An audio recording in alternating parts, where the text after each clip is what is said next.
Hello दोस्तों, स्वागत है आपका अपने YouTube चैनल ग्रुपिंग हब पे। तो जैसा कि हम लोग बिहार दरोगा का एडुटेरिया का वॉल्यूम 2 देख रहे थे, जिसके अंतर्गत हम लोगों ने 10 सेट कंप्लीट कर लिया था। आज जो होने वाला है वो है सेट 11। इसके पहले आप चैनल पे अगर पहली बार विजिट किए हैं तो चैनल को सब्सक्राइब कर लीजिएगा, साथ ही साथ बेल आइकन को दबा दीजिएगा और जो पहले वीडियो अपलोड है वो आप वहाँ से सेट लगा सकते हैं। तो चलिए शुरुआत करते हैं सेट नंबर 11 को। इसमें फर्स्ट क्वेश्चन बोला गया है, निम्नलिखित तंत्र में किस एक में भारत का प्राचीनतम शैल समूह है।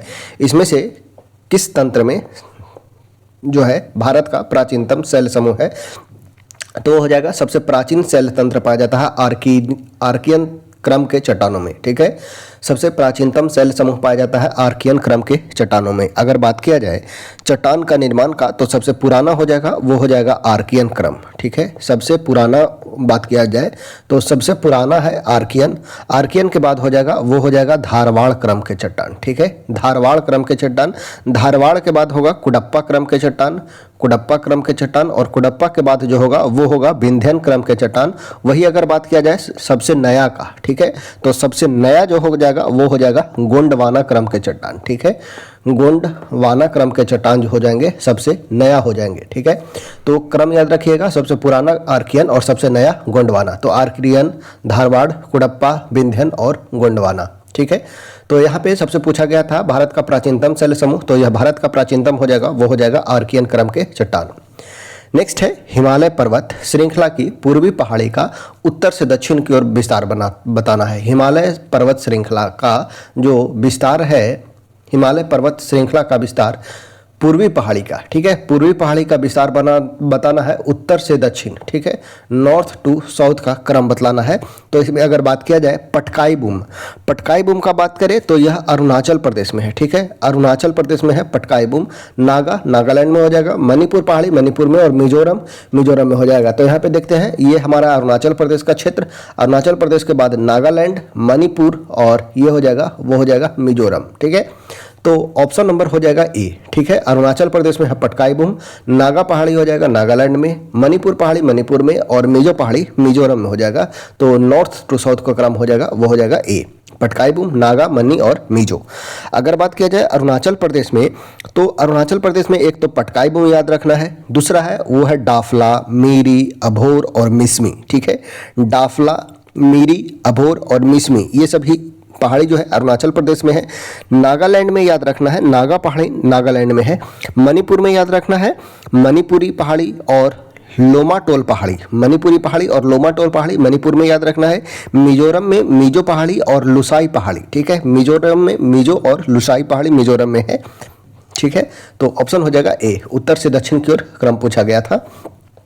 नेक्स्ट है नदियों तथा सहायक नदियों का निम्नलिखित में से कौन सा युग्म जो है सुमेलित नहीं है। इनमें से कौन सा युग्म सुमेलित नहीं है। पहला है गोदावरी नदी।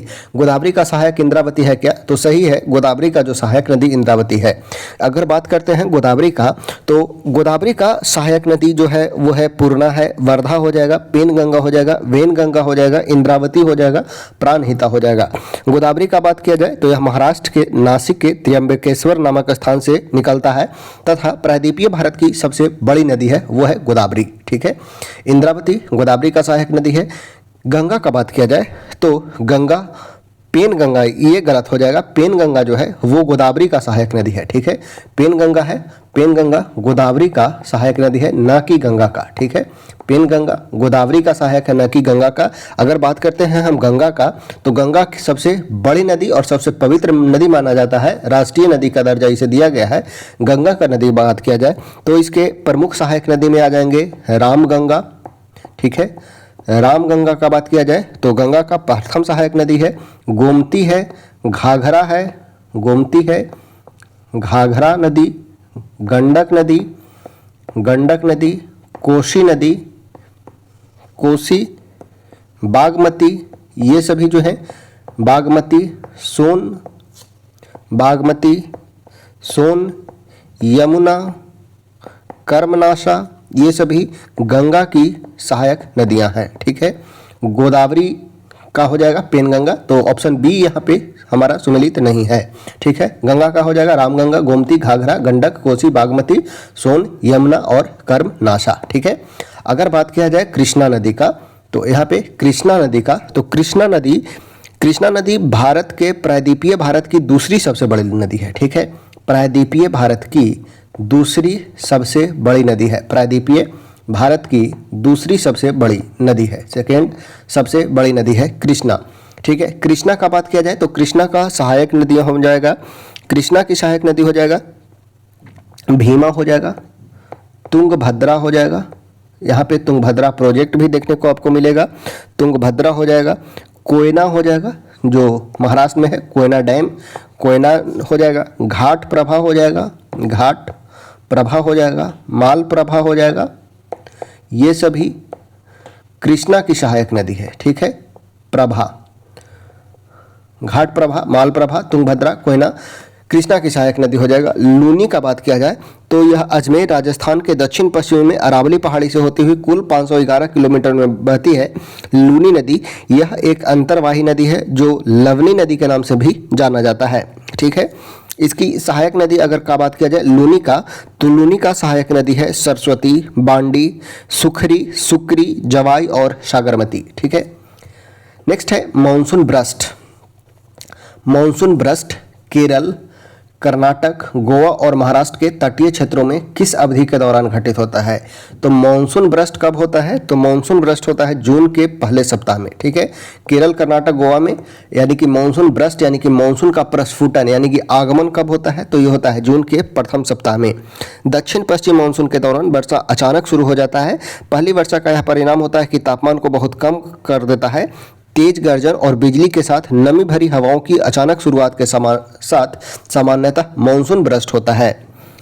नेक्स्ट है झूम खेती करते हैं। झूम खेती कौन करते हैं? तो इनमें से कौन सा जनजाति करते हैं? तो उत्तर पूर्वी राज्य जैसे मेघालय में। ठीक है, तो ये हो जाएगा खासी जनजाति के लोग झूम खेती करते हैं। इनमें से कौन से जनजाति के लोग? तो खासी जनजाति के लोग। ठीक है, गारो खासी जयंतियाँ याद रखिएगा, ये कहाँ पाए जाते हैं? तो मेघालय में पाए जाते हैं। ठीक है, मेघालय में गारो खासी जयंतियाँ जनजाति भी है और पहाड़ भी है। नेक्स्ट है वर्ष 2011 की जनगणना के अनुसार निम्नलिखित में से किस राज्य में महिला साक्षरता दर सबसे अधिक था? महिला साक्षरता दर इनमें से किस राज्य में सबसे अधिक था? तो यह हो जाएगा मिजोरम। ठीक है, महिला साक्षरता दर सबसे इस राज्य में 4 राज्य में सबसे अधिक था, वो था मिजोरम में।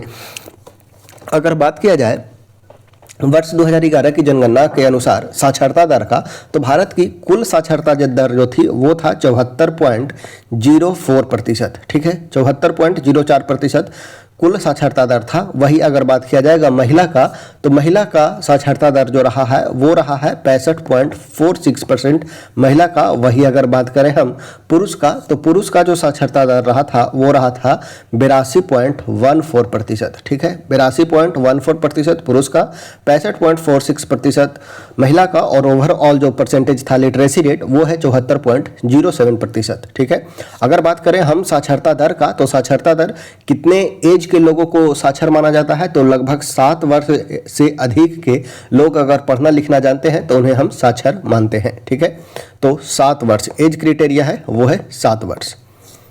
नेक्स्ट है भारत में भौम जल यानी कि ग्राउंड वाटर का सर्वाधिक उपयोग करने वाले राज्य कौन कौन से हैं? ग्राउंड वाटर का सबसे अधिक उपयोग इनमें से कौन सा राज्य करता है? तो वो है पंजाब हो गया, राजस्थान हो गया, हरियाणा हो गया और तमिलनाडु हो गया। ये सभी राज्य सबसे अधिक भौम जल स्तर का प्रयोग करते हैं। भौम जल का सबसे कम उपयोग कौन सा करता है? तो सबसे कम उपयोग करने वाले राज्य जो हैं वो हैं छत्तीसगढ़, उड़ीसा और केरल। ठीक है, सबसे कम करते हैं छत्तीसगढ़, उड़ीसा और केरल सबसे कम करते हैं। वही सबसे अधिक पंजाब, राजस्थान, हरियाणा और तमिलनाडु करते हैं। तो ऑप्शन हो जाएगा वो हो जाएगा ए।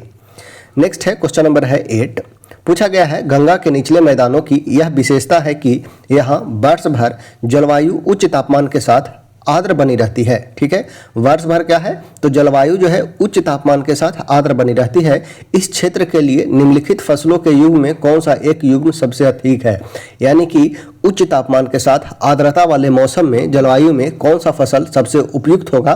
तो वो हो जाएगा धान एवं जूट। ठीक है, तापमान उच्च होगा, वर्षा होगा, आर्द्रता बनेगा, तो वहाँ पे धान का फसल एवं जूट का फसल अच्छा होगा। ठीक है, धान एवं जूट यानी कि ऑप्शन हो जाएगा वो हो जाएगा सी। नेक्स्ट है कर्क रेखा निम्नलिखित में से किस देश से होकर गुजरती है? अगर बात करें हम कर्क रेखा का, तो कर्क रेखा कुल 17 देशों से होकर गुजरता है। ठीक है, कर्क रेखा कुल 17 देशों से होकर गुजरता है, जिसमें उत्तरी अमेरिका का, नॉर्थ अमेरिका के 2 देश, नॉर्थ अमेरिका के 2 देश और वो 2 देश बहामास और मैक्सिको है जिसे होकर कर्क रेखा गुजरती है। वही अफ्रीका का बात करें तो अफ्रीका के मिस्र, लीबिया, नाइजर, अल्जीरिया, माली, वेस्टर्न सहारा और मारितानिया से होकर गुजरता है। यानी कि 3, 2, 5, 2, 7, 2, 7, 8। ठीक है, याद रखेंगे 2 American country north America, 7 Africa और 2, 7, 8 एशियन कंट्री से होकर गुजरता है। तो यहाँ पे इनमें से सभी देश जो दिया गया है अफ्रीकन है, तो इसमें से हो जाएगा वो हो जाएगा माली। ठीक है, माली। कर्क रेखा किस देश से होकर गुजरता है, तो इनमें से हो जाएगा माली से होकर गुजरता है। टोटल 17 देशों से होकर कर्क रेखा गुजरता है, जैसे बहामास, मैक्सिको, मिस्र, लीबिया, नाइजर, अल्जीरिया, माली, वेस्टर्न सहारा, मारितानिया, ताइवान, चीन, Myanmar, Bangladesh, Bharat, Oman, UAE और सऊदी अरब से होकर गुजरता है। नेक्स्ट है मीथेन, जिसके वायुमंडल में उपस्थित है। मीथेन किस ग्रह के वायुमंडल में मीथेन उपस्थित है, तो मीथेन उपस्थित है बृहस्पति के वायुमंडल में। ठीक है, बृहस्पति, कलर इसका है पीला। ठीक है, पीला कलर है और सबसे बड़ा ग्रह है। बृहस्पति के वायुमंडल में मीथेन पाए जाते हैं। इसके अलावा वायुमंडल में हाइड्रोजन गैस, हीलियम एवं अमोनिया गैस भी पाई जाती है। अगर बात किया जाए बुध का, तो बुध का वायुमंडल बहुत पतला है, पारंपरिक वायुमंडल नहीं है। इसमें मुख्य रूप से ऑक्सीजन है, सोडियम है, हाइड्रोजन है, हीलियम है, पोटेशियम है। वही अगर बात करें हम चंद्रमा का, तो चंद्रमा पे वायुमंडल नहीं पाया जाता है, चंद्रमा पे वायुमंडल अनुपस्थित है। नेक्स्ट, तो यहाँ पे पूछा गया था वायुमंडल जिसमें मीथेन है, किसके वायुमंडल में मीथेन है, तो ये हो जाएगा बृहस्पति, ऑप्शन हो जाएगा वो हो जाएगा सी। नेक्स्ट है निम्नलिखित स्थानीय पवनों में से कौन सा सुमेलित नहीं है, पूछा गया है सुमेलित नहीं है। ब्लिजर्ड, साइबेरिया क्षेत्र, संयुक्त राज्य अमेरिका और कनाडा में प्रवाहित होती है ब्लिजर्ड, बिल्कुल सही है। ब्रिक फील्डर का बात किया जाए तो ऑस्ट्रेलिया का विक्टोरिया प्रांत में चलता है ब्रिक फील्डर। चिन्नुक का बात किया जाए तो संयुक्त राज्य अमेरिका के पर्वतीय क्षेत्र में चिन्नुक चलता है। वही अगर बात करें मिस्ट्रल, तो मिस्ट्रल यूएस और कनाडा में नहीं, बल्कि मिस्ट्रल जो चलता है फ्रांस एवं प्रेनीज क्षेत्र में, स्पेन एवं फ्रांस में चलता है। ठीक है, स्पेन एवं फ्रांस में चलता है मिस्ट्रल। ठीक है, स्पेन और फ्रांस में। यूएस और कनाडा और रॉकी पर्वत के पूर्व, यह स्टेटमेंट गलत है, यानी कि डी हमारा सही उत्तर होगा। मिस्ट्रल चलता है फ्रांस और स्पेन में, ना कि यूएसए में। ठीक है, तो ऑप्शन हो जाएगा डी। नेक्स्ट है निम्नलिखित में से कौन सुमेलित नहीं है, इनमें से कौन जो है सुमेलित नहीं है, पूछा गया है कौन सुमेलित नहीं है। अगर बात किया जाए पनामा नहर का, तो मेक्सिको की खाड़ी में प्रशांत महासागर को जोड़ता है, नहीं, प्रशांत महासागर, मेक्सिको, पनामा नहर जो है, पनामा नहर प्रशांत महासागर को अटलांटिक महासागर से जोड़ता है। ठीक है, प्रशांत महासागर को अटलांटिक से कनेक्ट करता है पनामा नहर।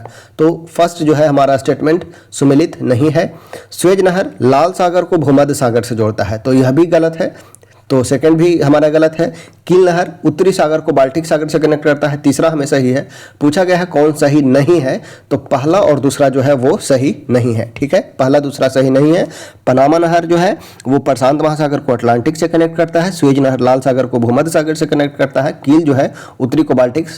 थर्ड स्टेटमेंट सही है, फर्स्ट सेकंड सही नहीं है। पूछा गया था सही नहीं है, तो ये हो जाएगा बी, केवल 1 और 2 सही नहीं है। नेक्स्ट है तुर्की किसके मध्य है, तुर्की किसके मध्य स्थित है। अगर बात किया जाए तुर्की का, तो तुर्की किसके मध्य है, तो तुर्की काला सागर और भूमध्य सागर के बीच है। ठीक है, तुर्की काला सागर और भूमध्य सागर के बीच स्थित है।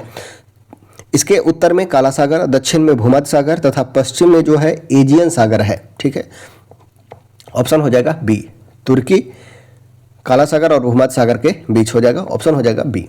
पारिस्थितिकी तंत्रों में तत्वों के चक्रण को क्या कहते हैं, पारिस्थितिकी तंत्र में तत्वों के चक्रण क्या कहलाता है, तो जैव भू रासायनिक चक्र कहलाता है। ठीक है, जैव भू रासायनिक चक्र कहलाता है, ऑप्शन हो जाएगा वो हो जाएगा बी। नेक्स्ट है हड़प्पा संस्कृति के संदर्भ में निम्नलिखित में से कौन सा कथन असत्य है, इसमें बतलाना है कौन सा असत्य है। हड़प्पा सभ्यता के लोग कांसे से परिचित नहीं थे, यह स्टेटमेंट गलत हो जाएगा, क्योंकि यह हड़प्पा सभ्यता को कांस्य युगीन सभ्यता माना जाता है। ठीक है, कांस्य युगीन सभ्यता माना जाता है, क्योंकि इसमें कांसे के बर्तन देखने को मिले थे, कांस्य युगीन सभ्यता थी। तो कांसे से परिचित थे, नहीं, तो फर्स्ट हो जाएगा कौन सा कथन असत है, तो पहला गलत हो जाएगा। इस संस्कृति में सबसे महत्वपूर्ण पशु एक सींग वाला जानवर था, बहुत अच्छा। सिंधु प्रदेश में टेराकोटा की मिट्टी मूर्तिकाएं फिगरीन कहलाती है, यह भी सही है। इस संस्कृति में सोना का चांदी का प्रयोग आभूषण बनाने के लिए होता था, यह भी सही है। तो बी सी डी सही है। पूछा गया था कौन सा असत है, तो ए असत हो जाएगा। यहाँ कांसे से लोग परिचित थे, लोहा से परिचित नहीं थे, याद रखना है, लोहा से परिचित नहीं थे। नेक्स्ट है उत्तर वैदिक काल में द्विज किस संदर्भ में प्रयुक्त होता था। द्विज का प्रयोग किसके लिए किया जाता था, तो उच्च वर्ण के लिए किया जाता था, उच्च वर्ण के लोगों के लिए द्विज शब्द का प्रयोग किया जाता था उत्तर वैदिक काल में। ठीक है, उत्तर वैदिक काल में दो उच्च वर्ण, एक है ब्राह्मण एवं क्षत्रिय को द्विज कहा जाता था। ब्राह्मण और क्षत्रिय को क्या कहा जाता था, द्विज कहा जाता था। ऑप्शन हो जाएगा, वो हो जाएगा बी। नेक्स्ट है निम्नलिखित युग्मों पर विचार करें। शूद्रक के लेखक है मृच्छकटिकम लिखा है शूद्रक ने, बहुत अच्छा। कालिदास ने अभिज्ञान शाकुंतलम लिखा है। अमर सिंह ने अमर कोश लिखा है, ना कि रोमक सिद्धांत ने। अमर सिंह ने अमर कोश लिखा है, ठीक है, अमर सिंह ने अमर कोश लिखा है, ना कि रोमक सिद्धांत। इसमें पूछा गया है उपयुक्त युग में से सही सुमेलित कौन सा है, तो पहला और दूसरा जो है सही सुमेलित हो जाएगा, यानी कि ऑप्शन हो जाएगा, वो हो जाएगा सी। मृच्छकटिकम शूद्रक ने लिखा है, अभिज्ञान शाकुंतलम यह लिखा गया है कालिदास के द्वारा। ठीक है, कालिदास के द्वारा लिखा गया है अभिज्ञान शाकुंतलम, तो सही सुमेलित हो जाएगा 1 और 2। नेक्स्ट है द्रविड़ शैली के मंदिर में गोपुरम किससे संबंधित है। द्रविड़ शैली के मंदिर में गोपुरम किससे संबंधित है, तो गोपुरम होते थे ऊंचे अलंकृत सिंह द्वार। ठीक है, ऊंचे अलंकृत सिंह द्वार, ठीक है, ऊंचे अलंकृत सिंह द्वार होते थे गोपुरम। ठीक है, द्रविड़ शैली के मंदिर के प्रवेश द्वार पर ऊंचे अलंकृत सिंह द्वार बने होते थे, जिन्हें गोपुरम कहते थे। ठीक है, ऑप्शन हो जाएगा, वो हो जाएगा सी। नेक्स्ट है सर्वप्रथम किस सल्तनत कालीन शासक ने अपनी राजधानी दिल्ली स्थानांतरित की थी। सल्तनत कालीन शासक जो अपनी राजधानी दिल्ली स्थापित किया था वो था इल्तुतमिश। ठीक है, इल्तुतमिश का बात किया जाए तो दिल्ली सल्तनत का वास्तविक संस्थापक माना जाता है इल्तुतमिश को। इल्तुतमिश का शासनकाल होता है 1210 ईस्वी से 1236 ईस्वी तक। ठीक है, 1210 ईस्वी से 1236 ईस्वी तक इल्तुतमिश का शासनकाल होता है। ये पहला शासक है जो दिल्ली से रूल करता है। इसके पूर्व कुतुबुद्दीन ऐबक जो है वो लाहौर से रूल करते हैं। इल्तुतमिश ने जो कुतुबुद्दीन ऐबक द्वारा डाली गई नींव कुतुब मीनार की थी उसे पूरा करवाता है इल्तुतमिश। इसे दिल्ली सल्तनत का वास्तविक संस्थापक माना जाता है, क्योंकि यह जो रूल करता है वो दिल्ली से रूल करता है। साथ ही साथ बगदाद के खलीफा से सुल्तान की उपाधि प्राप्त करता है इल्तुतमिश। इक्ता प्रणाली की प्रारंभ करता है इल्तुतमिश एवं चांदी का सिक्का और तांबे का जित्तल नामक 2 सिक्के प्रारंभ किए जाते हैं इल्तुतमिश के द्वारा। ये सभी इंपॉर्टेंट फैक्ट याद रखना है। नेक्स्ट है मथुरा का केशव देव मंदिर। मथुरा का केशव देव मंदिर किसके द्वारा बनवाया गया है, तो यह बनवाया गया है बीर सिंह जुदेव बुंदेला के द्वारा। बीर सिंह बुंदेला के द्वारा मथुरा का केशव देव मंदिर किन्होंने बनवाया है, तो बीर सिंह बुंदेला ने। निम्नलिखित में से किस शासक ने स्वयं को अनूठा ब्राह्मण कहा है। निम्नलिखित शासक में स्वयं को अनूठा ब्राह्मण कौन कहा है, तो गौतमी पुत्र सातकर्णी कहा है। ठीक है, गौतमी पुत्र सातकर्णी ने दक्षिणापथ यानी कि दक्षिण का स्वामी, त्रिसत्युपतिवाहन यानी कि 3 समुद्र का पानी पीने वाला, वेदों का आरक्षण जैसे कई उपाधि धारण किया था। ठीक है, स्वयं को अनूठा ब्राह्मण कहता है, दक्षिणापथ स्वामी कहता है, 3 समुपतिवाहन यानी कि 3 समुद्र के पानी पीने वाला अपने आप को कहता है गौतमीपुत्र सातकर्णी। नेक्स्ट देखते हैं सूची 1 को 2 के साथ सम्मिलित करें एवं उचित कूट का प्रयोग करें। अगर बात किया जाए जात का, तो जात क्या होते थे, तो मनसबदार के पद तथा वेतन का सूचक होता था जात। ठीक है, वही अगर बात किया जाए सवार का, तो सवार मनसबदार द्वारा रखे जाने वाले घुड़सवार की संख्या होती थी। मनसबदार द्वारा रखे जाने वाले घुड़सवारों की संख्या। दीवाने आला वित्त मंत्री होते थे और दीवाने माश अनुदान में दी गई कर मुक्त भूमि होते थे दीवाने माश। ठीक है, तो ऑप्शन हो जाएगा 2 1 3 4 2 1 3 4 2 1 3 4 2 1 3 4 2 1 3 4 यानी कि ऑप्शन हो जाएगा, वो हो जाएगा बी। ठीक है, 2 1 3 4 ऑप्शन हो जाएगा बी। नेक्स्ट है भारत में स्तंभरारी बंदोबस्त का आरंभ किसके प्रशासन काल में प्रारंभ किया गया था। भारत में इस्तमरारी बंदोबस्त का आरंभ किसके प्रशासन काल में प्रारंभ किया गया था? तो इस्तमरारी बंदोबस्त का बात किया जाए तो यह लॉर्ड कॉर्नवालिस के समय में 1793 में इस्तमरारी अस्थाई बंदोबस्त या जागीरदारी बंदोबस्त के नाम से भी जाना जाता है। तो यह प्रारंभ किया गया था लॉर्ड कॉर्नवालिस के समय में बंगाल बिहार वाले क्षेत्र में। ठीक है, इसी में इस्तमरारी बंदोबस्त में ही एक याद रखना है क्या, तो सांझ, ठीक है, सांझ का कानून था, सांझ का कानून था। नेक्स्ट है, निम्नलिखित में से किस आंदोलन के दौरान प्रथम बार वंदे मातरम का व्यापक स्तर पर प्रयोग किया गया? वंदे मातरम का व्यापक स्तर पर प्रयोग किया गया था। वंदे मातरम का व्यापक स्तर पर प्रयोग किस आंदोलन के समय में हुआ? तो यह हुआ था स्वदेशी आंदोलन के समय, स्वदेशी आंदोलन के समय।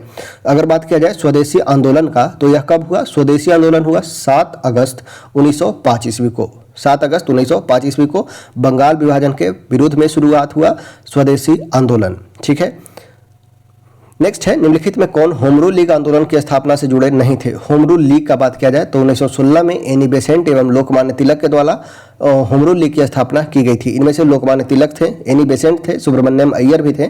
लाला हरदयाल का संबंध होम रूल लीग आंदोलन से नहीं था। अगर बात किया जाए लाला हरदयाल का तो इनका संबंध है गदर आंदोलन से। ठीक है, गदर आंदोलन जो हुआ था उससे संबंध है। 1913 में गदर पार्टी की स्थापना की गई थी और उससे संबंधित है लाला हरदयाल। ठीक है, तो ऑप्शन हो जाएगा, वो हो जाएगा बी। ठीक है, होम रूल लीग आंदोलन से संबंधित नहीं है लाला हरदयाल। नेक्स्ट है, नीचे दिए गई ऐतिहासिक घटनाओं को काल अनुक्रम में व्यवस्थित करें तथा दिए गए कूट का प्रयोग करें। भारत छोड़ो आंदोलन, भारत छोड़ो आंदोलन कब हुआ? तो 8 अगस्त 1942।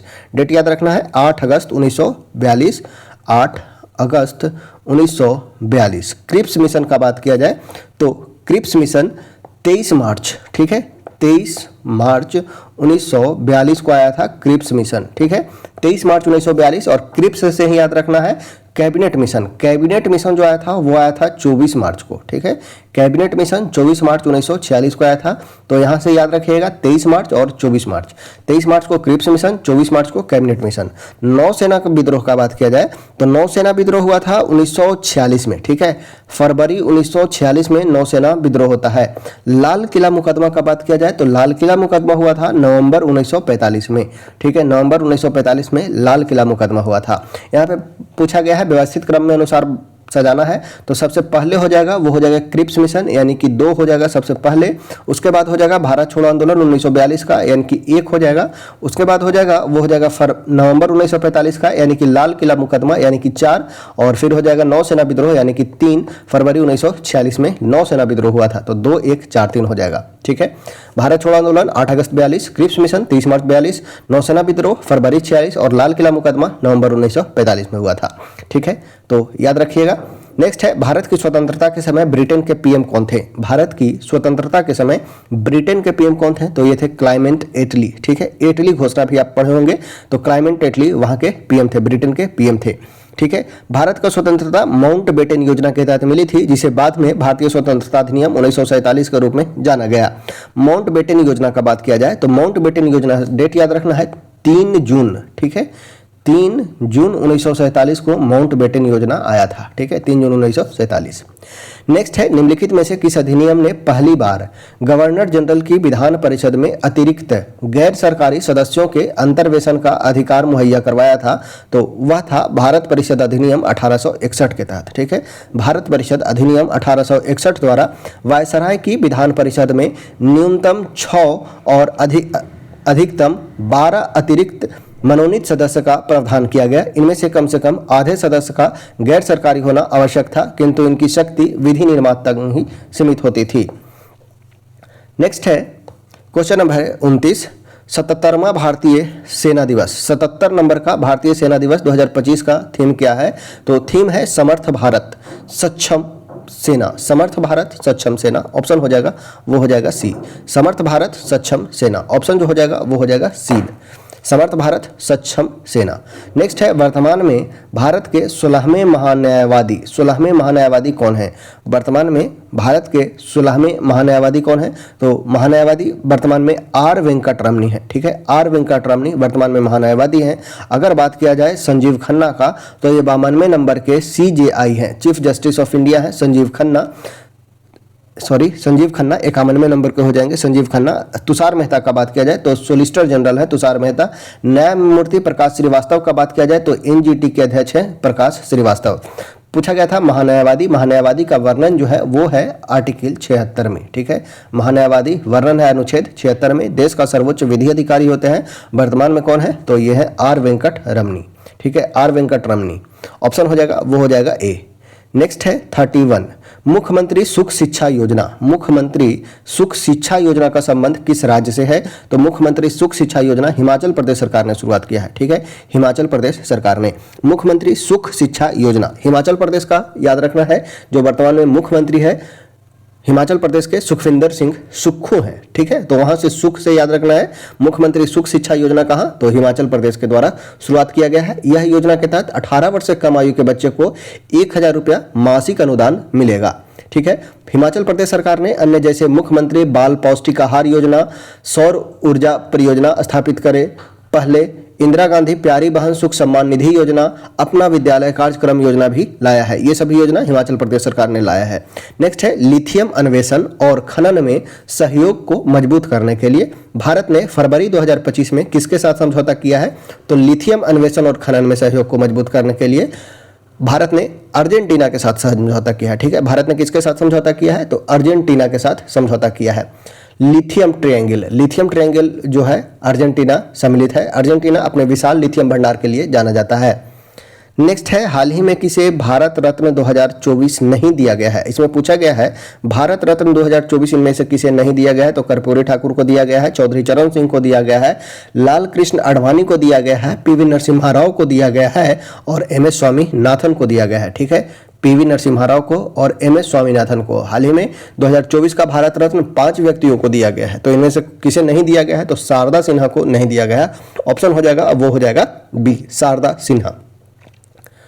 शारदा सिन्हा जो बिहार कोकिला के नाम से जाने जाती हैं, बिहार कोकिला के नाम से जाने जाते हैं। राष्ट्रपति द्रौपदी मुर्मू ने भारतीय लोक संगीत में उनके असाधारण योग के लिए शारदा सिन्हा को पद्म विभूषण अवार्ड दिया है, ठीक है, पद्म विभूषण अवार्ड दिया है, न कि भारत रत्न दिया है। पद्म विभूषण अवार्ड दिया है शारदा सिन्हा को, ठीक है, पद्म विभूषण अवार्ड दिया गया है। हाल ही में अंतर्राष्ट्रीय श्रम संगठन ILO का 187वां सदस्य कौन बना है, ILO का 187वां सदस्य कौन बना है, तो ये बना है टोंगा, ठीक है। ILO का 187 नंबर का सदस्य देश बना है टोंगा। अगर बात किया जाए ILO का, तो इसका मुख्यालय जिनेवा में है। इसकी स्थापना वर्ष 1919 में की गई थी और वर्तमान में ILO के अध्यक्ष जो हैं वह हैं गिलबर्ट होगैम्बो। नेक्स्ट है वर्ल्ड हैप्पीनेस रिपोर्ट 2025 में भारत का स्थान क्या है। वर्ल्ड हैप्पीनेस इंडेक्स में इंडिया का जो रैंक है वो है 118। टोटल कितने देशों में, तो 147 देशों में भारत का रैंक है 118 और टॉप पे जो है वो है फिनलैंड, ठीक है, फिनलैंड टॉप पे है। भारत का रैंक 118 है 147 देशों में। पद्म पुरस्कार 2025 में कितने व्यक्तियों को पद्म विभूषण दिया गया, पद्म विभूषण दिया गया 7 व्यक्तियों को, पद्म विभूषण दिया गया 7 व्यक्तियों को।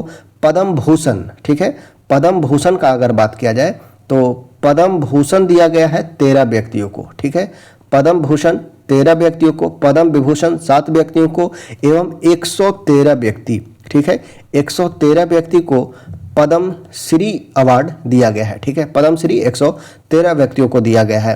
तो यहाँ पूछा गया था पद्म विभूषण, तो पद्म विभूषण 7 और पद्म भूषण 13 और पद्म श्री 113। पद्म विभूषण पूछा गया 7 व्यक्ति हो जाएगा, ऑप्शन हो जाएगा वो हो जाएगा बी। नेक्स्ट है 25वां आईफा अवार्ड्स 2025 के तहत सर्वश्रेष्ठ फिल्म का पुरस्कार किस फिल्म ने जीता है, तो यह जीता है लापता लेडीज ने, ठीक है, लापता लेडीज ने। 25वां आईफा अवार्ड्स 2025, 25वां आईफा अवार्ड से 2025 का बात किया जाए तो इसमें सबसे सर्वश्रेष्ठ नेता का अवार्ड दिया गया है कार्तिक आर्यन को, ठीक है, कार्तिक आर्यन को सर्वश्रेष्ठ अभिनेता का अवार्ड दिया गया है। कार्तिक आर्यन को सर्वश्रेष्ठ अभिनेता का।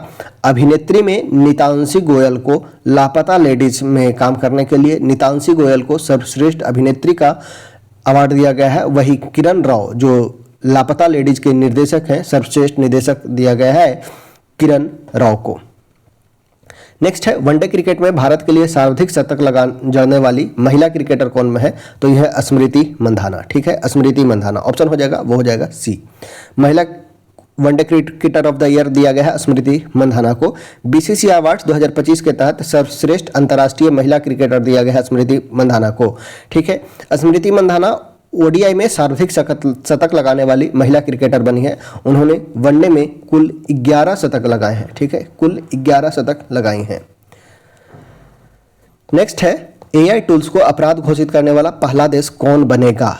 एआई टूल्स को अपराध घोषित करने वाला पहला देश कौन बनेगा? तो ये बनेगा ब्रिटेन बनेगा। ठीक है, ब्रिटेन बनेगा। इसके साथ ही ब्रिटेन यौन दुर्व्यवहार की तस्वीर बनाने के लिए इस्तेमाल किए जाने वाले एआई उपकरण के खिलाफ कानून बनाने वाला पहला देश बनेगा। ठीक है, एआई उपकरणों के खिलाफ कानून बनाने वाला पहला देश कौन बनेगा? तो ब्रिटेन बनेगा। 5वां एशियाई महिला कबड्डी का खिताब किसने जीता है? 5वां एशियाई महिला कबड्डी का खिताब कौन जीता है? तो यह भारत जीता है। ठीक है, भारत जीता है। किसे हराया है? तो ईरान को हराकर 5वां एशियाई महिला कबड्डी का खिताब जीता है। ठीक है, कहाँ आयोजित किया गया? तो तेहरान में आयोजित किया गया था। ईरान को हराया है और भारत 5वां एशियाई महिला कबड्डी का खिताब अपने नाम किया है। नेक्स्ट है, हाल ही में किसने 72वें मिस वर्ल्ड 2025 का खिताब जीता है? 72वां मिस वर्ल्ड 2025 का खिताब कौन जीते हैं? तो ये हैं ओपल सुचाता चुआंगश्री। ठीक है, ओपल सुचाता चुआंगश्री। आयोजन कहाँ किया गया था? तो हैदराबाद में आयोजित 72वां मिस वर्ल्ड प्रतियोगिता में थाईलैंड की रहने वाली ओपल सुचाता चुआंगश्री जो है वो miss world of the year 2025 जीती है। अगर बात किया जाए हासेट डेरेज एडमुस का, तो ये रनर अप रही है। ठीक है, रनर अप रही है हासेट डेरेज एडमुस। ठीक है, और इनका संबंध है इथोपिया से। ओपल सुचाता चुआंगश्री ये मिस वर्ल्ड बनी है और कहाँ की रहने वाली है? तो ये थाईलैंड की रहने वाली है। नेक्स्ट है, क्वेश्चन नंबर है 42। सीडीएस जनरल अनिल चौहान ने कहाँ एशियाई सुरक्षा शिखर सम्मेलन 2025 में भाग लिया है? एशियाई सुरक्षा शिखर सम्मेलन 2025 में 25 कहाँ हुआ था जिसमें अनिल चौहान भाग लिए हैं? तो ये इसका आयोजन किया गया था सिंगापुर में। ठीक है, सिंगापुर में। ऑप्शन हो जाएगा, वो हो जाएगा बी। नेक्स्ट है, सौर ऊर्जा में अपनी ऊर्जा मांग पूरी करने वाला पहला जिला कौन बना है? तो यह बना है दीव बना है। ठीक है, दीव बना है। सौर ऊर्जा में अपनी ऊर्जा मांग को पूरा करने वाला पहला जिला बना है, वो बना है दीव। केंद्र शासित प्रदेश दादरा और नगर हवेली और दमन और दीव का दीव जिला देश का पहला जिला बना है जो अपनी बिजली की मांग पूरी तरह से सौर ऊर्जा पर पूरा किया है। नेक्स्ट है, हाल ही में भारत में के पहले इलेक्ट्रिक मोटर चलित सेमी क्रायोजेनिक इंजन का सफलतापूर्वक परीक्षण किसने किया है? तो यह अग्निकुलम कॉस्मोस के द्वारा किया गया है। अग्निकुलम कॉस्मोस के द्वारा किया गया है। ऑप्शन हो जाएगा, वो हो जाएगा ए। भारत मंगोलिया के बीच 17वें संयुक्त अभ्यास नोमैडिक एलिफेंट कहाँ आयोजन किया गया? कहाँ आयोजित किया गया? नोमैडिक एलिफेंट भारत और मंगोलिया के बीच आयोजित होता है। यह कहाँ किया गया? तो मंगोलिया की राजधानी उलान बटोर में।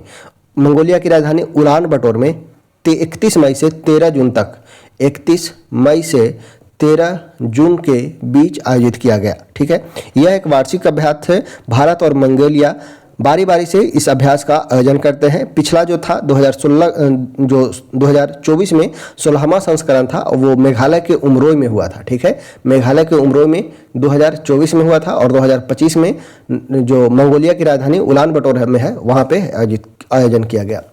नेक्स्ट है, किस राज्य में टाटा एयरबस हेलीकॉप्टर विनिर्माण इकाई स्थापित की गई है?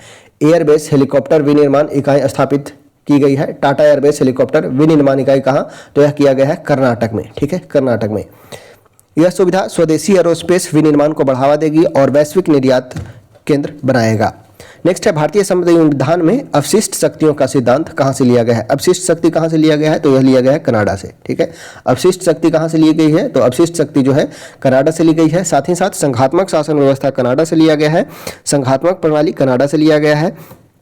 अगर बात किया जाए जर्मनी से, फ्रांस से, तो समानता, स्वतंत्रता और बंधुत्व का नारा जो है फ्रांस की क्रांति की देन मानी जाती है। अमेरिका से बात किया जाए तो मौलिक अधिकार, न्यायिक पूर्णावलोकन, राष्ट्रपति पर महाभियोग, न्यायपालिका की स्वतंत्रता, ये सभी अमेरिका से ली गई है। जर्मनी से लिया गया है आपात उपबंध। नेक्स्ट है राज्यों के अस्तित्व में आने के संदर्भ में निम्नलिखित में से कौन सा सुमेलित नहीं है। इसमें पूछा गया है कौन सुमेलित नहीं है। तो गुजरात महाराष्ट्र 60 में आया था, यहाँ महाराष्ट्र 1962 है, तो सेकंड गलत हो जाएगा। गुजरात और महाराष्ट्र दोनों 60 है। पंजाब का बात किया जाए तो पंजाब 1966 है। सिक्किम का बात किया जाए तो सिक्किम को पूर्ण राज्य का दर्जा 1975 में दिया गया था। सिक्किम 1975 में पूर्ण राज्य का दर्जा मिला था।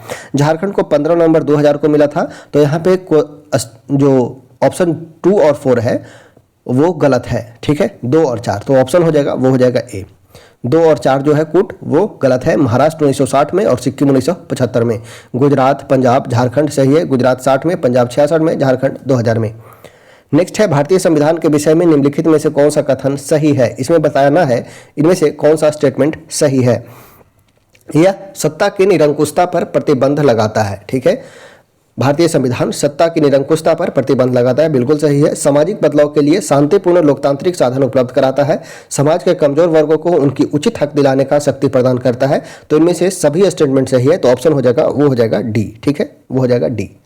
नेक्स्ट है शिमला समझौता निम्नलिखित में से किस देशों के मध्य हुआ था।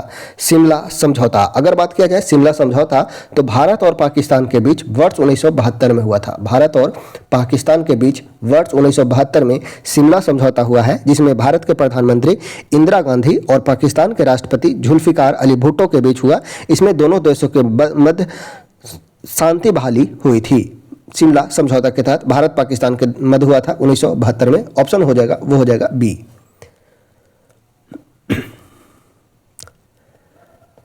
नेक्स्ट है राजीव गांधी लोंगावाल समझौता को और किस नाम से जाना जाता है। राजीव गांधी लोंगावाल समझौता को और किस नाम से जाना जाता है, तो यह है पंजाब समझौता के नाम से जाना जाता है, ठीक है।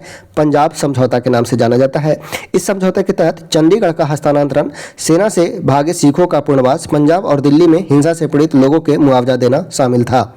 राजीव गांधी लोंगावाला समझौता 24 जुलाई 1985 को भारत के प्रधानमंत्री राजीव गांधी और पंजाब के अकाली नेता हरचंद्र सिंह लोंगेवाला द्वारा हस्ताक्षरित एक समझौता था। नेक्स्ट है भारत की शासन व्यवस्था में शक्तियों का पृथक्करण सिद्धांत किससे परिकल्पित है। शक्तियों का पृथक्करण सिद्धांत किससे लिया गया है, तो यह लिया गया है राज्य के नीति निर्देशक तत्वों से परिकल्पित होता है। कहाँ हमें शक्ति का पृथक्करण सिद्धांत कहाँ दिखता है, तो पंचायती राज में दिखता है।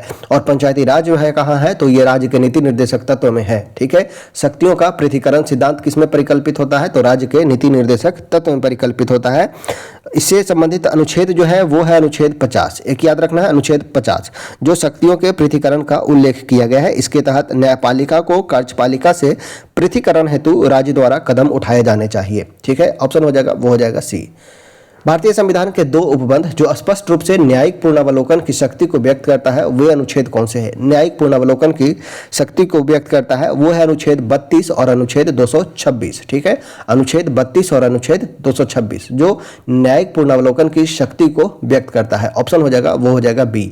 32-226 में रीट जारी करने की स्वतंत्रता दी गई है सुप्रीम कोर्ट और हाई कोर्ट को। नेक्स्ट है संसद की विधायी प्रक्रिया में प्रश्नकाल के संदर्भ में कौन सा विकल्प सही नहीं है।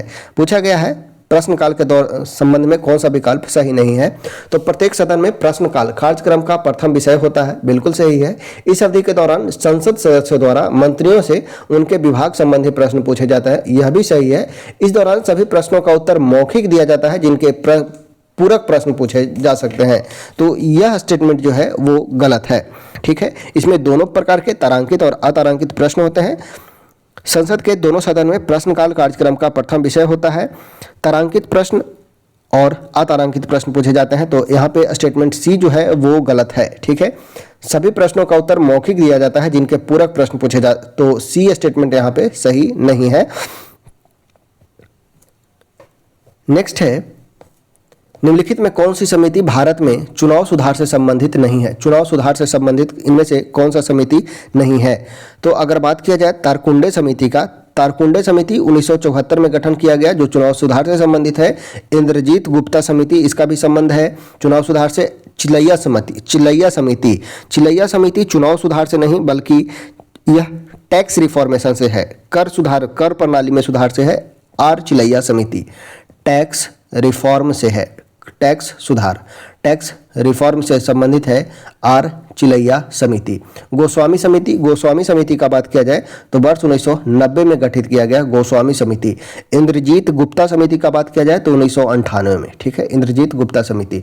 चुनाव सुधार से संबंधित है प्रमुख तारकुंडे समिति। एक याद रखना है के संथानम समिति जो 1964 में आया था। संथानम समिति, तारकुंडे समिति, इंद्रजीत गुप्ता समिति और गोस्वामी समिति, ये सभी का संबंध है चुनाव सुधार से।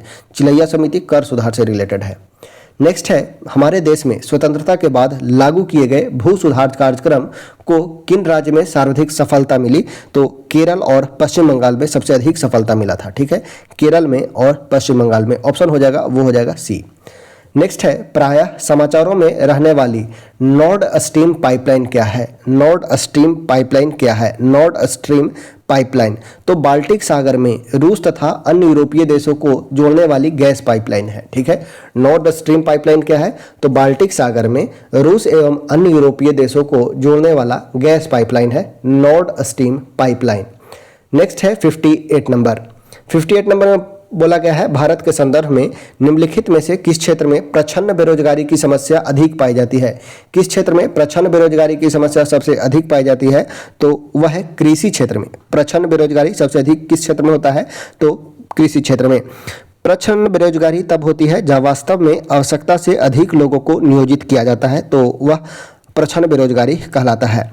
सेन सूचकांक का संबंध है किससे? सेन सूचकांक का संबंध किससे है? तो यह संबंधित है निर्धनता से, ठीक है। सेन सूचकांक का संबंध है निर्धनता से। निर्धनता के आकलन की सरकारी विधियों की सीमाओं के कारण उनके अनेक विद्वान ने वैकल्पिक विधियां का प्रयोग करने के प्रयास किए। निर्धनता के आकलन हेतु नोबेल पुरस्कार विजेता अमर्त्य सेन ने एक सूचकांक का विकास किया जिसे सेन सूचकांक के नाम से जाना जाता है। नेक्स्ट है, राष्ट्रीय ग्रामीण रोजगार गारंटी योजना नरेगा संसद द्वारा कब पारित हुआ था? तो संसद द्वारा 2005 में पारित हुआ। 2006 में लागू हुआ एवं 2009 में इसे नाम बदल के मनरेगा कर दिया गया, ठीक है। मनरेगा कब कर दिया गया? तो 2 अक्टूबर 2009 को, 7 सितंबर 2005 को, ठीक है, 7 सितंबर 2005 को यह पारित हुआ था संसद से। नरेगा के तहत 100 दिनों की रोजगार गारंटी दी जाती है। नेक्स्ट है पद, राष्ट्रीय आय क्या निर्दिष्ट करता है? राष्ट्रीय आय क्या है? तो कारक लागत पर निवल राष्ट्रीय उत्पाद। कारक लागत पर निवल राष्ट्रीय उत्पाद राष्ट्रीय आय कहलाता है। ऑप्शन हो जाएगा बी। नेक्स्ट है, भारतीय बीमा विनियामक और विकास प्राधिकरण IRDAI का मुख्य कार्यालय किस शहर में है? इरडा का मुख्य कार्यालय कहाँ स्थित है? तो यह हो जाएगा इरडा का हो जाएगा हैदराबाद में, ठीक है। ईडा हो जाएगा हैदराबाद में। अगर बात किया जाए ईडा का, तो स्थापना हुआ 1999 ईस्वी में मल्होत्रा समिति की रिपोर्ट के सिफारिश पे ईडा का स्थापना किया गया। यह एक स्वायत्त निकाय है, बीमा उद्योग को नियंत्रित और विकसित करता है। अब ईडा को अप्रैल 2000 में एक सांविधिक निकाय के रूप में सम्मिलित किया गया था, ठीक है। नेक्स्ट है, किसी वस्तु का भार क्या होता है? किसी वस्तु का भार यानी कि W=mg जो होता है क्या होता है? भार क्या होता है? तो भार वह बल है जिससे पृथ्वी इसे अपनी ओर आकर्षित करता है। भार वह बल है जिससे पृथ्वी अपनी ओर आकर्षित करता है। तो ऑप्शन हो जाएगा, वो हो जाएगा डी। नेक्स्ट है, जब कोई वस्तु मुक्त रूप से पृथ्वी की ओर गिरती है तो इसकी कुल ऊर्जा क्या होगा? तो कुल ऊर्जा नियत रहता है, ठीक है। कुल ऊर्जा क्या होगा? तो कुल ऊर्जा नियत रहता है। मुक्त रूप से गिरने वाले वस्तु के मार्ग में प्रत्येक बिंदु पर उसकी संपूर्ण ऊर्जा अर्थात गतिज और स्थितिज ऊर्जा का योग नियत होता है, ठीक है। तो ऑप्शन हो जाएगा, वो हो जाएगा सी। नेक्स्ट है, एक छात्र अध्ययन करता है कि उत्तल लेंस हमेशा अपनी स्थिति के बावजूद आभासी छवि बनता है। उत्तल दर्पण हमेशा आभासी छवि क्यों बनाता है? उत्तल दर्पण जो है हमेशा आभासी छवि क्यों बनाता है? क्योंकि उत्तल दर्पण हमेशा आभासी छवि क्यों बनाता है? क्योंकि परावर्तित किरण कभी एक दूसरे को प्रतिच्छेद नहीं करते हैं, इसलिए यह आभासी बनाता है, ठीक है। क्योंकि परावर्तित किरण जो होगा वो कभी एक दूसरे को प्रतिच्छेद नहीं करेगा और प्रतिच्छेद करेगा तभी वास्तविक प्रतिबिंब बनता है, तो इसलिए आभासी ही बनाएगा। नेक्स्ट है, किसी ट्रांजिस्टर का उपयोग हो सकता है। ट्रांजिस्टर का उपयोग हम किस रूप में कर सकते हैं? तो ट्रांजिस्टर का उपयोग स्विच के रूप में भी कर सकते हैं और एम्पलीफायर यानी कि प्रवर्धक के रूप में भी कर सकते हैं, ठीक है। ट्रांजिस्टर का उपयोग हम स्विच के रूप में भी कर सकते हैं और एम्पलीफायर के भी रूप में कर सकते हैं। तो ऑप्शन हो जाएगा सी। ए और बी दोनों रूपों में किया जा सकता है ट्रांजिस्टर का प्रयोग। ठीक है। ट्रांजिस्टर का प्रयोग स्विच के रूप में और प्रवर्धक के रूप में भी किया जा सकता है। नेक्स्ट है क्वेश्चन नंबर है 67। इसमें पूछा गया है यूरेनियम 238 और 92 में परमाणु में कितने प्रोटॉन और कितने न्यूट्रॉन होंगे। तो नंबर ऑफ प्रोटॉन 92 होगा, ठीक है। नंबर ऑफ प्रोटॉन 92 होगा और जितने प्रोटॉन होंगे उतने ही इलेक्ट्रॉन होंगे, ठीक है। जितने प्रोटॉन होंगे उतने ही इलेक्ट्रॉन होंगे। तो 92 प्रोटॉन और 92 इलेक्ट्रॉन, ठीक है। 92 प्रोटॉन और 92 इलेक्ट्रॉन, और ये हमारा 238 परमाणु द्रव्यमान दिया गया है। तो परमाणु द्रव्यमान number of proton plus number of neutron होता है। तो नंबर ऑफ न्यूट्रॉन अगर ज्ञात करना हो तो 238 238 में से 92 को घटाएंगे तो नंबर ऑफ हमें न्यूट्रॉन पता लगेगा। 8 - 2 तो 6, 13 - 9 तो 4, 1, यानी कि 146 न्यूट्रॉन हो जाएगा। जितना नंबर ऑफ प्रोटॉन होता है उतना ही नंबर ऑफ इलेक्ट्रॉन होता है, यानी कि 92 हो जाएगा नंबर ऑफ प्रोटॉन, ठीक है। क्योंकि जो एटम होता है वो उदासीन होता है, प्रोटॉन और इलेक्ट्रॉन दोनों बराबर होंगे। नंबर ऑफ न्यूट्रॉन जो होगा दोनों का डिफरेंस के बराबर होगा, यानी कि 146 न्यूट्रॉन हो जाएंगे। ऑप्शन हो जाएगा बी हो जाएगा। कौन सा पदार्थ नाभिकीय रिएक्टर में मंदक का काम करता है। मंदक का काम कौन करेगा, तो भारी जल करेगा, ठीक है। मंदक के रूप में किसका प्रयोग करते हैं, तो भारी जल के प्रयोग करते हैं। भारी जल या ग्रेफाइट का भी हम प्रयोग करते हैं मंदक के रूप में। मंदक का कार्य क्या है, तो मंदक जो है न्यूट्रॉन की गति को धीमा करने का कार्य करता है। यदि बात किया जाए ईंधन का, यहाँ पे प्रमुख याद रखना है, एक है मंदक, अगला है ईंधन। ईंधन के यानी कि फ्यूल, फ्यूल के हम रूप में हम यूरेनियम या प्लूटोनियम का प्रयोग करते हैं जो ऊष्मा उत्पन्न करता है। शीतलक के रूप में, शीतलक क्या करता है, तो शीतलक नाभिकीय रिएक्टर में उत्पन्न ऊष्मा एवं ऊर्जा को अवशोषित करता है, ठीक है। उसके लिए प्रयोग किया जाता है शीतलक का, ठीक है। और शीतलक के रूप में हम साधारण जल या भारी जल का भी प्रयोग करते हैं। वही नियंत्रक छड़, यहाँ पे याद रखना है नियंत्रक छड़, यानी कि कंट्रोल रोड, कंट्रोल के रोड के रूप में हम बोरोन या कैडमियम का छड़ का प्रयोग करते हैं। बोरोन या कैडमियम का छड़ का, यह नाभिकीय रिएक्टर में उत्पन्न अधिक न्यूट्रॉन को अवशोषित करने का कार्य करता है नियंत्रक छड़, ठीक है। तो मंदक पूछा गया था, भारी जल हो जाएगा, ऑप्शन सी हो जाएगा। नेक्स्ट है सहसंयोजी बंध। सहसंयोजी बंध दो परमाणुओं के बीच इलेक्ट्रॉन की साझेदारी के परिणाम स्वरूप निर्मित होता है, ठीक है। सहसंयोजी बंध है दो परमाणुओं के बीच इलेक्ट्रॉन की साझेदारी के परिणाम स्वरूप निर्मित होता है, ताकि दोनों पूरी तरह से भरे हुए किसे प्राप्त करें, तो बाह्यतम कोश को प्राप्त करें, ठीक है। बाह्यतम कोश को प्राप्त कर सके, ऑप्शन हो जाएगा वो हो जाएगा ए। नेक्स्ट है लैंथेनॉइड्स और एक्टिनॉइड्स को किस नाम से भी जाना जाता है, तो लैंथेनॉइड्स और एक्टिनॉइड्स ये आंतरिक संक्रमण तत्व के भी नाम से जाने जाते हैं। आंतरिक संक्रमण तत्व के नाम से जाने जाते हैं। ये एफ ब्लॉक के एलिमेंट होते हैं। दोनों ही श्रेणी में अधिकतर धनायन रंगीन होते हैं। दोनों श्रेणियों द्वारा मुख्य रूप से +3 ऑक्सीकरण अवस्था शो किया जाता है। नेक्स्ट है सूची 1 को 2 से सम्मिलित करना है। कांसा का बात किया जाए, कांसा, कांसा जो है तांबा और टीन का मिश्रण है। कांसा जो है तांबा टीन का मिश्रण है। पित्तल का बात किया जाए तो पित्तल तांबा और जिंक का मिश्रण है। जर्मन सिल्वर का बात किया जाए तो तांबा जिंक और निकेल का मिश्रण है जर्मन सिल्वर। मुद्रण धातु का बात किया जाए तो सीसा एंटीमनी और टीन का मिश्रण होता है मुद्रण धातु। तो ये हो जाएगा 4 3 2 1, 4 3 2 1, यानी कि ऑप्शन नंबर हो जाएगा बी। कांसा तांबा टीन का, पित्तल तांबा जिंक का, जर्मन सिल्वर तांबा जिंक निकेल का, और मुद्रण धातु होगा सीसा एंटीमनी टीन का। नेक्स्ट है एल्केन का प्रतिनिधित्व करने वाला सामान्य सूत्र। एल्केन, एल्केन का क्या हो जाएगा, तो CnH2n+2 हो जाएगा, ठीक है। CnH2n+2 हो जाएगा। एल्कीन, एल्कीन का जो हो जाएगा वो हो जाएगा CnH2n-2, ठीक है। एल्कीन का हो जाएगा वो हो जाएगा, एल्कीन का हो जाएगा CnH2n, एल्कीन हो जाएगा, और एल्काइन हो जाएगा वो हो जाएगा -2, ठीक है। एल्केन, एल्केन, एल्कीन और एल्काइन, ठीक है। एल्केन, एल्कीन, एल्काइन, ठीक है। याद रखना है केन में +2, कीन में कुछ नहीं यानी कि CnH2n, और एल्काइन में CnH2n-2 लगेगा, ठीक है। CnH2n-2 हो जाएगा एल्काइन में। तो CnH2n+2 हो जाएगा। एल्केन का पूछा गया था तो ऑप्शन हो जाएगा सी। कोशिका भित्ति कोशिका में अनुपस्थित होता है। कोशिका भित्ति जंतु कोशिका में अनुपस्थित होता है, ठीक है। कोशिका भित्ति जो है जंतु कोशिका में अनुपस्थित होता है। पादप कोशिका में कोशिका भित्ति कोशिका के चारों ओर एक परत के रूप में बनाता है। पादप कोशिका की कोशिका भित्ति जो है सेल्यूलोज की बनी होती है। पादप कोशिका की कोशिका भित्ति सेल्यूलोज का बना होता है। नेक्स्ट है पौधे में फ्लोएम का क्या कार्य है। पौधों में फ्लोएम का क्या कार्य है, तो यह शर्करा को पौधे के विभिन्न भागों तक पहुंचाता है। शर्करा को पौधे के विभिन्न भागों तक पहुंचाने का कार्य किसका होता है? तो यह फ्लोएम का होता है। ऑप्शन हो जाएगा सी। ग्रहणी यानी कि ड्यूडेनम किसका भाग है? ड्यूडेनम जेजुनम इलियम, यह छोटी आंत का भाग हो जाएगा। ठीक है, ड्यूडेनम किसका भाग है? तो यह छोटी आंत का भाग है। ऑप्शन हो जाएगा ए। नेक्स्ट है, निम्नलिखित में से कौन लिगामेंट द्वारा जुड़े होते हैं? लिगामेंट्स के द्वारा कौन जुड़े होते हैं? लिगामेंट्स, तो लिगामेंट्स BBL याद रखना है, BBL, bone to bones connect करता है लिगामेंट्स। ठीक है, तो हड्डी से हड्डी को कनेक्ट करने के लिए लिगामेंट्स। और याद रखना है MBT, मसल्स को बोन्स से यह कनेक्ट करता है टेंडन, जिसे हम कांड्रा भी कहते हैं। ठीक है, BBL bones to bones connect करेगा, लिगामेंट्स करेगा, और मसल्स टू बोन्स करेगा, वो करेगा टेंडन। नेक्स्ट है, पुरुष में वृषण कोष शरीर के बाहर क्यों होता है?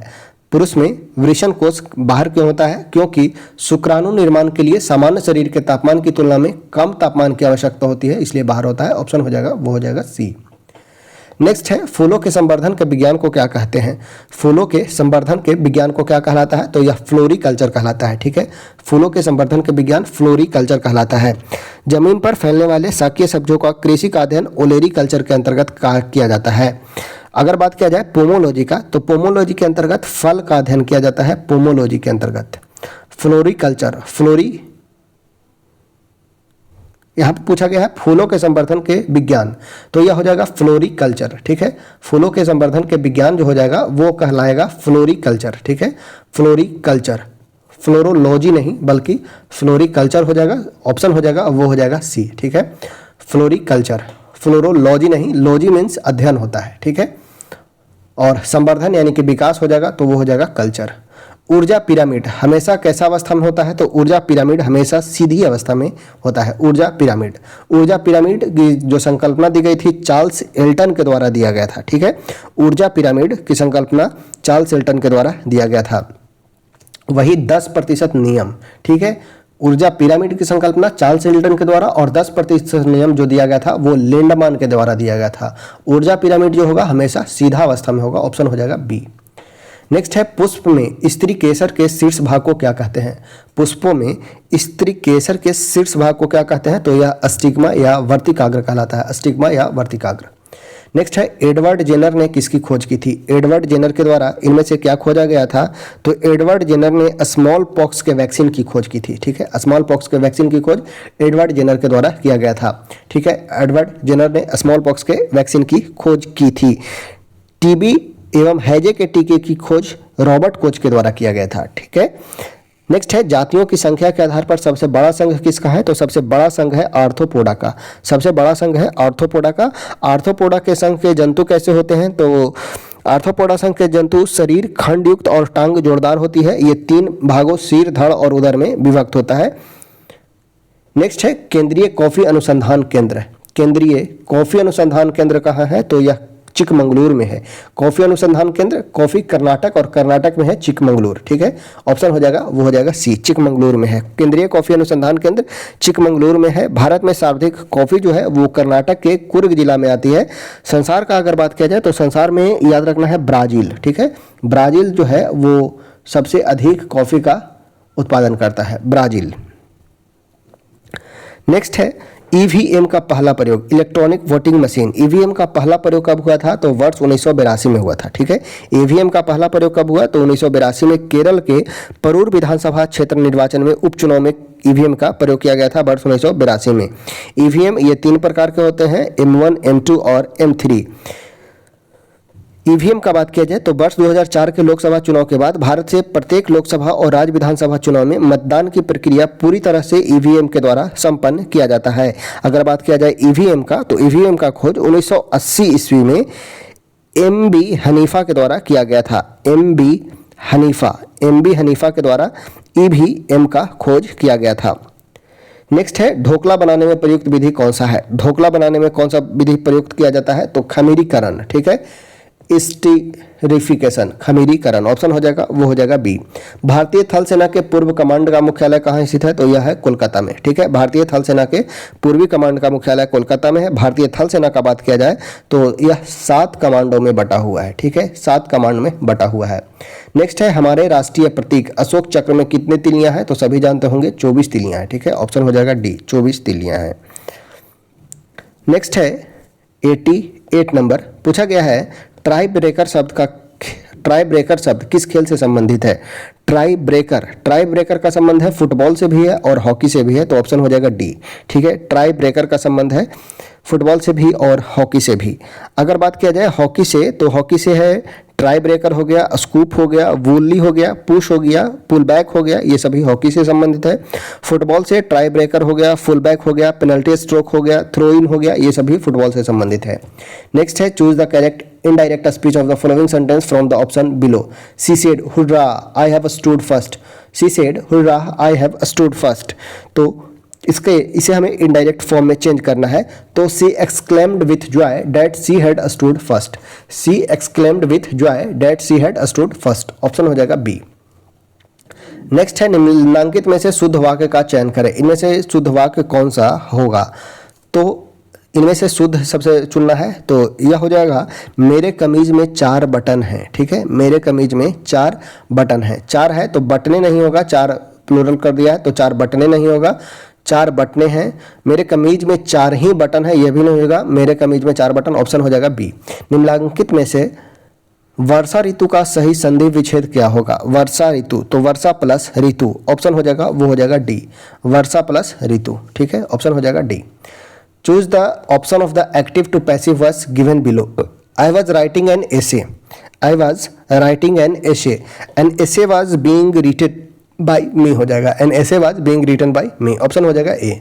निम्नलिखित में से कौन प्रेम शब्द का पर्यायवाची नहीं है? पूछा गया है प्रेम का पर्यायवाची नहीं है, तो प्रणय हो जाएगा, प्रीति हो जाएगा, अनुराग होगा, परिष्कार नहीं होगा, ऑप्शन हो जाएगा डी, परिष्कार। परिष्कार मीन्स होता है सजावट, बनावट, श्रृंगार, समर्पण, पूर्णता, अच्छी तरह ठीक और साफ करने की क्रिया या भाव परिष्कार कहलाता है, परिष्करण कहलाता है, ठीक है। किसने ईमेल के लिए चिन्ह चुना था? ईमेल के लिए कौन चुने थे? तो ये चुना गया था रे टॉमिल्सन के द्वारा, ऑप्शन हो जाएगा वो हो जाएगा ए, रे टॉमिल्सन ने। नेक्स्ट है 95, कबीर और बिकी के वेतन का अनुपात है 5:2। यदि उनके वेतन में 20% और 12% की वृद्धि की जाती है तो उनके नए वेतन का अनुपात ज्ञात करना है। ये हो जाएगा 50 और 20, और अगर हम इसमें 20% वृद्धि कर रहे हैं तो 5 गुना 10 यानी कि 50 से हो जाएगा 60, और 12% वृद्धि करते हैं तो 20 गुने 112/100 यानी कि 20 25 100, और 5 से 5 दूना का 10, 5 दूना का 10, 1 11, 1 12,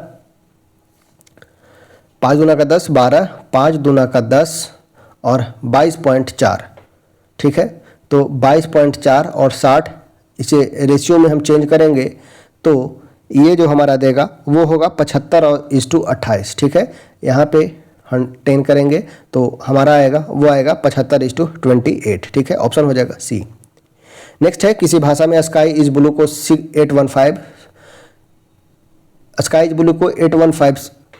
ब्लू एंड रेड को 725, राम लाइक्स रेड को 203, सीता एंड राम को 379 लिखा जाता है, तो राम लाइक्स ब्लू को क्या लिखा जाएगा? तो यह हो जाएगा 503, ऑप्शन हो जाएगा ए। नेक्स्ट है उस विकल्प को चयन करें जो तीसरी संख्या से उसी प्रकार संबंधित है जैसे कि पहली संख्या दूसरी से। 13 से 182 लिखा गया है, तो 13 से कैसे 182 लिखा जाएगा? तो 13 का स्क्वायर यानी कि 169, और 13 से 169 में अगर हम 13 जोड़ते हैं तो 9 3 12, 6 1 7 1 8 1 यानी कि 182। उसी तरह 18 का स्क्वायर होता है 18 18 324, और 324 में जोड़ेंगे 18 तो 8 4 12 यानी कि डिजिट हो जाएगा 342, ठीक है, ऑप्शन हो जाएगा ए। नेक्स्ट है डी अकेला किसी कार्य को 20 दिन में कर सकता है, ई उसको 25 दिन में कर सकता है, 8 दिन तक साथ मिलकर कार्य करते हैं, तो शेष रह गए कार्य का अंश कितना है?